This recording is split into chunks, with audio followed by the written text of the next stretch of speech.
Bien, dans cette nouvelle vidéo consacrée à Cellgrib, je vais vous parler des cartes satellites et des cartes météo. Lors de la vidéo précédente consacrée aux zones lentes, vous aviez remarqué que j'avais utilisé l'apparition d'une image satellite pour définir la zone lente dont on avait besoin de réaliser l'implantation. Aujourd'hui, on va voir comment les télécharger et qu'est-ce qu'on peut en faire. Pour rendre la vidéo plus claire, on va prendre les cartes Starman, voilà, qui ont la particularité d'être très dépouillées, d'être en noir et blanc. Je vais faire disparaître tous ces petits points bleus également qui de mémoire sont les stations météo et les marées. On va les faire disparaître aussi. Voilà. Là, on se retrouve avec une carte beaucoup plus dépouillée. On va commencer par les cartes météo. Donc pour ce faire, il faut aller dans le tiroir de navigation et descendre jusqu'à la fenêtre carte météo. Ici. En carte météo, on a possibilité de charger une carte météo, d'ouvrir une carte et réinitialiser la carte. Donc dans un premier temps, il va falloir en charger une. Donc ça va se passer comme ça. C'est une requête à faire au même titre qu'un fichier GRIB finalement. Donc, on va avoir ici le choix de type de surface de carte, le type de carte, la zone, la source et le type de carte précisément. Alors, vous allez voir, je vous laisserai également découvrir par vous-même, hein, je ne vais pas tout passer en revue. Là, ce qui est important, c'est le principe. On a le voir souvent qu'on n'a pas beaucoup de choix. Vous voyez, dans cette type surface chart, là, pour l'instant, il n'y a pas le choix, c'est celle-là. Donc, c'est une surface chart. La zone. Alors là, la zone, il y a du monde. Là, il y a du choix. On va de l'Atlantique Nord, Nord-Est, Nord-Ouest, Sud, Atlantique tropical Ouest, Pacifique Est, Atlantique tropical Ouest, Australie, Europe, Indiane, Est, Sud, Pacifique, Pacifique central, Central-Est, Central, Pacifique, etc., etc. Donc, c'est là qu'il faut savoir sur quel secteur on est intéressé. À première vue, comme ça, nous, on voit Europe. Eh bien alors, essayons Europe. En sélectionnant Europe, on a une source météo ici qui nous est proposée, la source MetOffice. On n'a pas le choix, c'est MetOffice. Bon, comme ça. Ensuite, le type de carte. Ici, on a plusieurs choix. On a les 12. Alors, c'est les heures. Hein. Surface analyse. En fait, ça va être la carte d'analyse météo. Ça va être les suivantes vont être les cartes de prévision à 24 heures, 36 heures, 48 heures, 60 heures, 72 heures, 96 heures, 120 heures. Pour chacun de ces horaires, c'est une carte différente. Hein, n'allez pas croire que vous allez avoir une carte qui va pouvoir faire défiler de maintenant aux prochaines 24 heures. Ce ne sont pas des cartes animées, hein. Ce sont des cartes prévisionnelles pour les prochaines 36 heures, 48 heures, etc. Donc là, on va déjà prendre l'analyse instantanée, donc la dernière carte analysée. Donc on la prend. Méthode, requête par téléchargement. Vous verrez qu'on a le choix par email également. Donc téléchargement, c'est très bien. Et requête par Iridium, on ne la coche pas puisque là, je suis au bureau. On peut le faire par Internet. Et on lance la requête de la carte. Téléchargement du fichier, PAV, etc., etc. Ça, eh bien, avec ce modèle de carte, on ne peut rien faire d'autre que ça. Vous voyez, on n'a pas de bouton d'accès, ça nous dit juste ce que c'est, mais il n'y a pas de réaction. Donc on ne peut faire que la regarder, et la lire, et l'interpréter. Donc on va faire un retour arrière, puisque de toute façon, on ne peut rien faire d'autre. On va aller en voir une autre. Une carte météo, charger une carte météo. On va rester là-dessus. Zone, on va changer de zone. On va prendre l'Atlantique Nord, par exemple. Et là, vous voyez, la source n'est plus la même. C'est plus MetOffice, c'est NOAA. Ça, c'est les cartes américaines. Là, par contre, le principe va être un peu différent parce qu'on va être en projection Mercator. Et les cartes en projection Mercator sont superposables aux cartes de Cellgrib. Ça va être beaucoup plus intéressant pour nous déjà. Ici, le type de carte. Most Current Colored Surface Analyse. On va commencer par celle-là. Hein. On regardera un petit peu les autres tout à l'heure. Donc on coche ou pas, c'est pareil, de toute façon elle est cochée d'office. le reste est bon, et on fait la requête. Là, on se retrouve avec une carte qui ressemble à celle qu'on a vue tout à l'heure, sauf que la région est différente, puisqu'on est en projection vers 14. Vous voyez, l'orientation de la carte n'est pas la même. Donc, on a également ici un cartouche très important. On le retrouve souvent à deux endroits, d'ailleurs. On le retrouve en haut et en bas.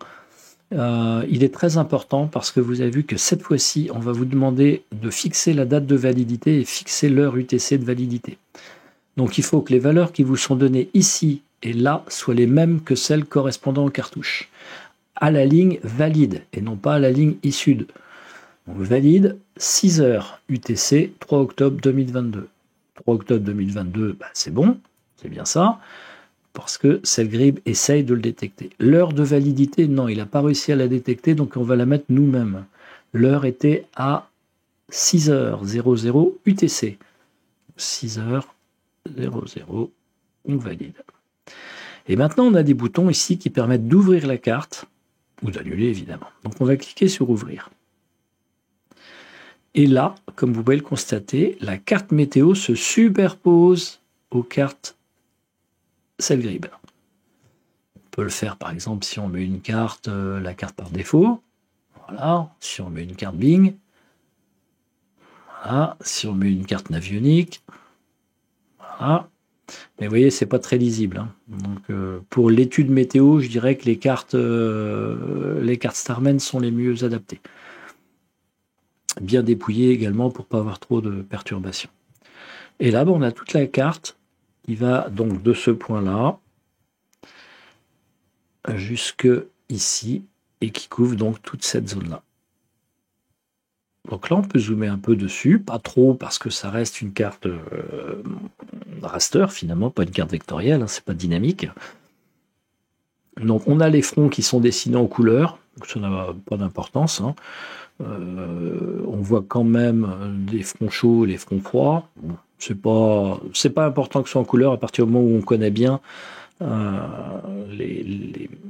la représentation des symboles. On voit le positionnement des anticyclones, des hautes pressions, ouais, des anticyclones, ou des basses pressions, en low, les dépressions, avec la croix au centre qui indique le positionnement du centre. Sur ce cas-là, là c'est de la météo aussi, je ne veux pas rentrer dedans, mais là on voit qu'on a la position de cette dépression qui va se déplacer là dans les prochaines 48 heures, il me semble, à vérifier. Peut-être sur le cartouche. Time plus 24 heures. Ouais, c'est ça. Donc c'est à 24 heures. Donc ça, c'est la prévision de déplacement de la dépression à 24 heures. Donc là, on en a une qui va aller par là. Voilà ce que l'on a. Donc là, on a une réelle superposition avec nos cartes. Donc si on est en navigation, on pourrait très bien imaginer notre route tracée ici et notre petit bateau passant sous les fronts. Ou c'est sous les isobars. Là-dessus, on peut encore ajouter une couche. On peut ajouter un fichier Grib. On va faire ici, on va se positionner, on va faire un clic long sur la carte. On va faire sélectionner la zone Grib. Là, on va la définir nous-mêmes, par exemple, qui va couvrir la carte que l'on a téléchargée, approximativement, ou que la zone qui nous intéresse. Hein. Mais là, pour la vidéo, on va prendre toute la carte. Voilà, maintenant on peut faire une requête Grib, je ferme ça, plus requête Grib, on va sélectionner un modèle GFS, on va pas le prendre trop précis quand même, on va prendre le GFS 1 degré, ouais, on va prendre le 1 degré. Pas de temps 3 heures, nombre de jours pour 6, c'est pas la peine, on va prendre 3 jours, on aura un fichier de 1218K, allez, requête Grib. Voilà. Et là, notre carte de vent vient se superposer à la carte. Là, on ne voit plus tout à fait les mêmes informations, mais on a l'impression de ne plus voir la carte météo originale. Donc pour ça, on peut faire la superposition en retournant dans le menu carte météo. Et cette fois-ci, on ne va pas charger une carte météo comme on l'a fait tout à l'heure, mais ouvrir une carte météo. On reprend celle qu'on a téléchargée, on revalide l'heure et la date, donc on les confirme. Donc ça c'est bon parce qu'il les garde en mémoire. Vous ouvrez, Et là, on a la carte météo qu'on a vu apparaître. Vous voyez, on revoit le cartouche. Voilà, donc ça paraît chargé parce qu'en fait la carte a été, la carte des fichiers GRIB a été traitée et superposée à la carte météo par cette GRIB. Donc là on a toutes les informations. On peut analyser et faire sa prévision météo, y compris en navigation, puisque vous voyez on peut l'afficher sur une carte marine. On peut avoir, si on est en mode navigation dans cette GRIB parce qu'on est en mer, hop, on peut l'activer. Hop, là on a notre petit bateau, voilà, on a nos cartes, et on aurait notre symbole de bateau avec sa route, etc. Et son routage. Enfin, on peut superposer tout ça. Allons voir maintenant une autre carte météo. Carte météo, charger une carte. On a vu l'Atlantique Nord. On pourrait prendre Pacifique Central. Là, on va prendre la même. Annuler. Faire la requête. Donc là, pareil, il va falloir compléter la date et l'heure de validité que l'on trouve dans le cartouche. Alors là, 3 octobre, 6h UTC. Donc 3 octobre, c'est bon. Là, on va mettre 6h UTC. 6h, ok, ouvrir. Et là, on a notre carte qui vient se positionner sur la zone. Donc là, on a la carte des fronts sur le bassin. Là, déjà, on a déjà fait le tour concernant les cartes météo. On va maintenant regarder les cartes satellites, les images satellites, pardon. Donc, le principe est le même. On va là, je vais la réinitialiser. Voilà. On va aller toujours dans le tiroir de navigation, cette fois-ci dans la rubrique images satellites. Charger une image, ouvrir une image existante et réinitialiser. C'est les mêmes menus. On va charger une image satellite. C'est le même principe que pour les cartes. On va voir les zones, les sources, le type d'image. Donc là, on va prendre l'Atlantique Nord, par exemple. Alors, il nous donne la source, l'image. Là, on a différentes images. On a les naturales, les infrarouges, les visibles et les précipitations. Donc là, on va les regarder toutes les cartes. Natural Color. On prend celle-là, toujours par téléchargement, et on fait la requête. Voilà le type d'image que l'on va obtenir. Idem, il y a un cartouche avec une date de validité et une heure, là en l'occurrence 12h UTC. Donc le 3 c'est bon, 12h c'est bon, il l'a détecté, on ouvre. Alors on peut voir une animation. Le jour arrive. Voilà. Donc, ça c'est une animation. On voit ici le compteur horaire qui défile. 2, 3, 4, 5, 6, 7. Là le jour se lève, 10h, 11h, midi. Pour le 3 octobre. Là maintenant on peut l'ouvrir. L'animation cesse. Et on a la superposition de notre image satellite sur le bassin de navigation qui nous concerne. Voilà donc l'image satellite correspondant. Donc on détecte tout de suite les flux de nuages devant. Là-dessus, pareil, on peut superposer un fichier GRIB. Plus, là on va ouvrir un GRIB qu'on a déjà. Celui-là. Ok, là notre image satellite a disparu, donc on va rouvrir l'image dans le tiroir de navigation. Là on va faire ouvrir image satellite, on va réouvrir celle qu'on avait, on la rouvre, et là on a la superposition de notre fichier GRIB avec l'image satellite en fond. Les isobars qui proviennent, elles, du fichier GRIB et non pas de la carte météo précédente. Parce que les fichiers GRIB de la NOAA donc, proposent les isobars. Donc on les voit. Voilà donc ce qu'on peut faire avec les images satellites. Allez, on va aller en voir une autre. Charger une image satellite. On va rester ici et on va prendre une infrarouge. Faire la requête. Et on va voir les différences. Donc pareil, date de validité, donc 12h pour le 3 octobre, donc c'est bon, on ouvre. Et on a la carte en version infrarouge. qui montre les hauteurs de... Là, je suppose que ce sont les nuages. Je laisse à chacun d'entre vous d'analyser ces cartes. Là, vous avez un outil pour le faire. Outil intégré à Cellgrip, c'est-à-dire que ça va vraiment, j'insiste là-dessus, ça vous permet de le faire tout en étant en navigation. Hein, vous avez fini de regarder le soleil se coucher, qui était absolument magnifique. Maintenant, il fait noir. Vous pouvez étudier votre météo, votre table à cartes. Tout en étant en navigation, puisque toutes ces images-là sont téléchargeables via un Iridium Go, sont très légères, donc c'est relativement rapide. Hein. Il faut quand même peut-être une quinzaine de minutes pour télécharger une image comme celle-là, mais c'est tout à fait réalisable. Et donc là, vous pouvez faire votre prévision météo, voir ce qui vous attend, faire votre route en conséquence. Donc ça, c'est vraiment très utile pour les, bien entendu, grandes traversées. Alors, voyons une autre image. Image satellite, toujours. On va prendre la même. On va changer l'infrarouge, la visible. Qu'est-ce qu'elle va nous montrer? Donc ça, c'est une image en noir et blanc. Donc pareil, on doit la synchroniser et on l'ouvre. Je vais cacher les fichiers GRIB pour pas nous perturber la lecture de ces cartes. Alors, une petite astuce pour faire disparaître les GRIB ici sans les décharger. Vous vous souvenez, il y avait dans le tiroir de navigation, ici, on a tout en haut fichier GRIB, oui ou non, mais on l'a également dans les types de cartes.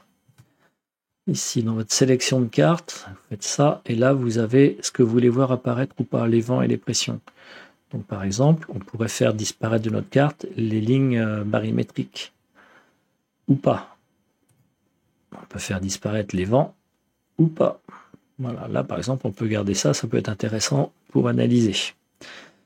Ces deux petites cases dont on n'avait pas parlé dans la présentation des cartes marines, en fait, elles ne dépendent pas de la carte marine en elle-même, elles dépendent du fichier GRIB que vous avez chargé. Donc là, j'ai dit qu'on va faire disparaître les barbules de vent.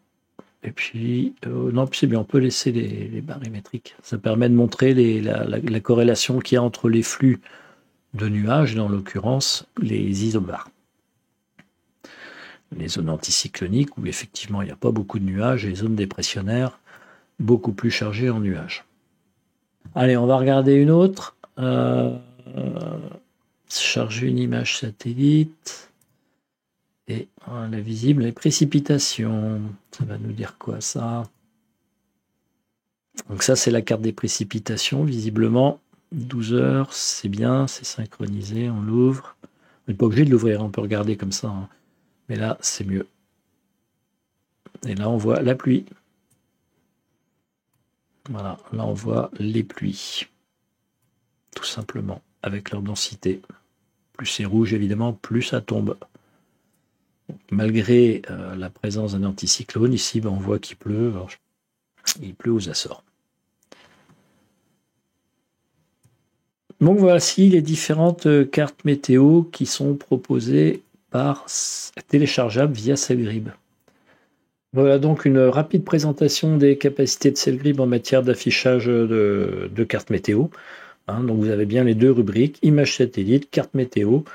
Charger, c'est pour faire le téléchargement, y compris par Iridium.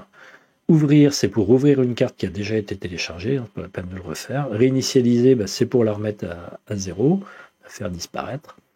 Et puis voilà, c'est tout. Après, à vous de faire votre propre analyse.